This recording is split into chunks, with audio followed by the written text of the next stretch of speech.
Hey guys, instead of a daily message, I want to show you this amazing spread.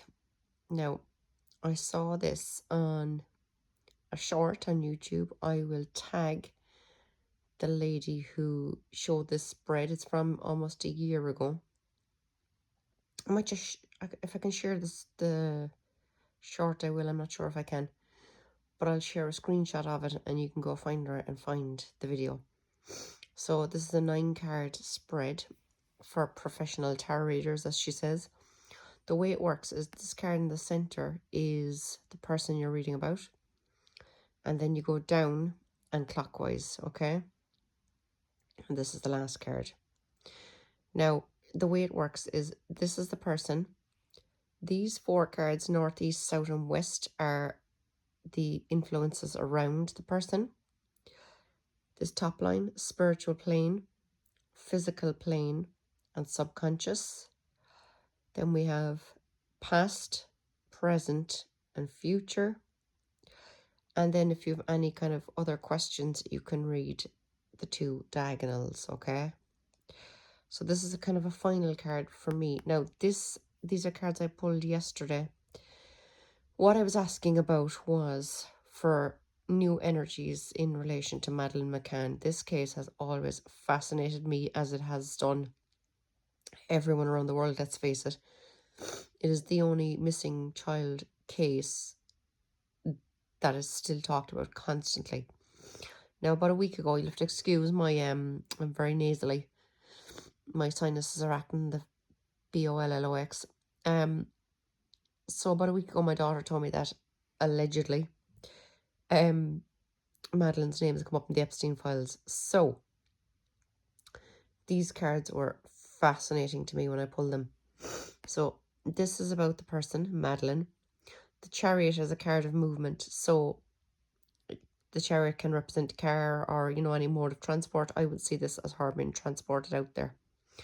I thought it very fitting that the cards above and below it, which are surrounding influences, are the Emperor and the King of Pentacles. Now, the Emperor I would see as the father, because this is someone who rules his land and his home and family and whatnot. And the King of Pentacles above, I decided would be someone kind of, okay, so there was always stories that the father was in the Masons, but I think something else has come out recently, I can't remember, but obviously if her name has come up in the Epstein files, then it could be that kind of a satanic ritual cult, whatever they are, So I would see this as the likes of J.E., okay?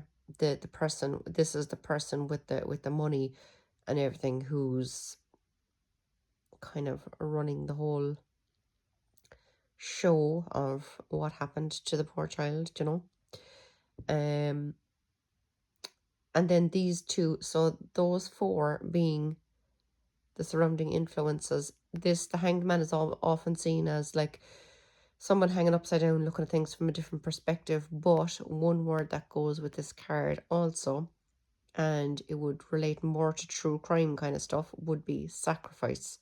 Sacrifices were made, and then this obviously being sleepless nights, etc.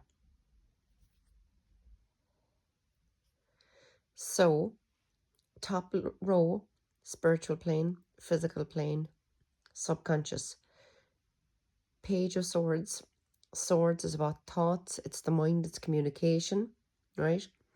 The page would be a childlike energy. So I would see this. Oh, okay, so the spiritual plane, is the kind of greater forces at hand in the situation, right? So kind of God, the universe, whatever, right? I would see this as, because this is a childlike energy and it's to do with communication, I would see this as, even though it would seem as if the whole thing was planned, right? Whether she was sold to the cult or whether an accident did happen and they got the cult to remove her, whatever you believe, I'm not sure 100% what I believe.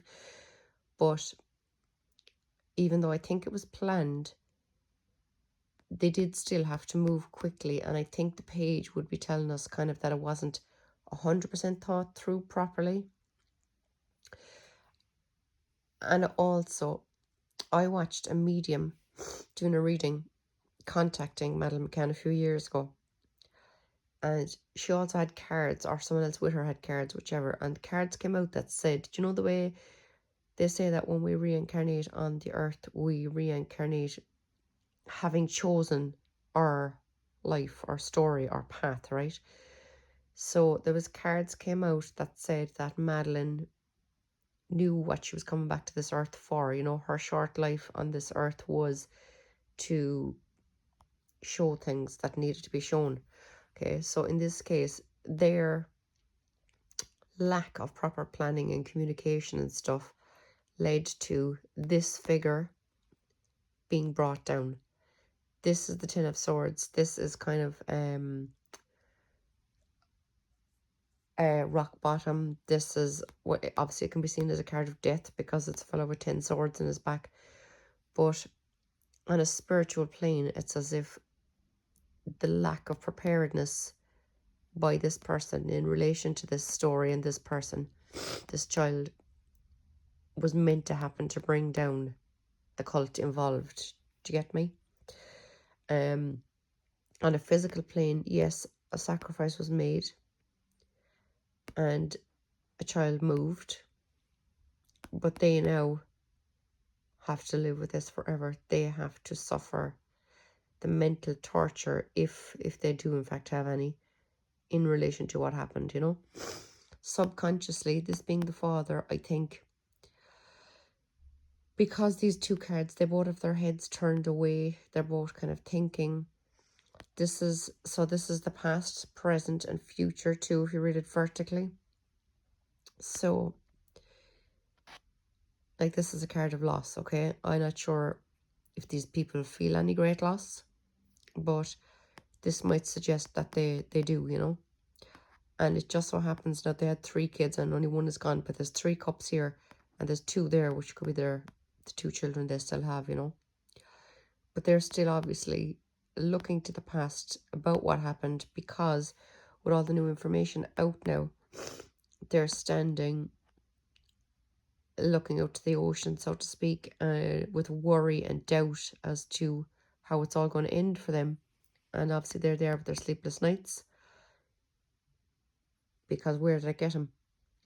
Do you know, none of these cards for the future, 10 of Swords, 9 of Swords, and 3 of Wands, I mean, they're not good cards for the future. This is them having to live with what they did, whatever exactly happened, whatever you believe happened, you know. Yeah. So let me know what you think, guys. Like I said, you can read them diagonally too, if anyone wants to throw their 2 pence worth in the comments as to how you'd read the cards diagonally. But I just want to read that much for you. So this is Madeline. I would see this as a cult leader, this as the father. This is the past. Lies and lack of planning in relation to a sacrifice led to them feeling this way. These are the 2 people involved in moving her on. And this is how they are feeling now that everything is coming out, and they're waiting with bated breath to see, you know, worrying, will this bring them down too, so to speak, you know. Spiritually, I do believe this was meant to happen to bring down the cult. Physical plane, sacrifice was made. They moved her on, and again, this is what's happening to them since. They're struggling. But I think they're only struggling worrying about what will happen to them, you know. This is them looking out for them. I will post a picture, guys, of this spread so you can see what means what, okay? And I will tag the girl who put up the spread first, and you could check her out, give her a follow or subscribe and all the rest of it. And let me know what you think of this reading in relation to Madeline McCann. Thanks, guys. Bye.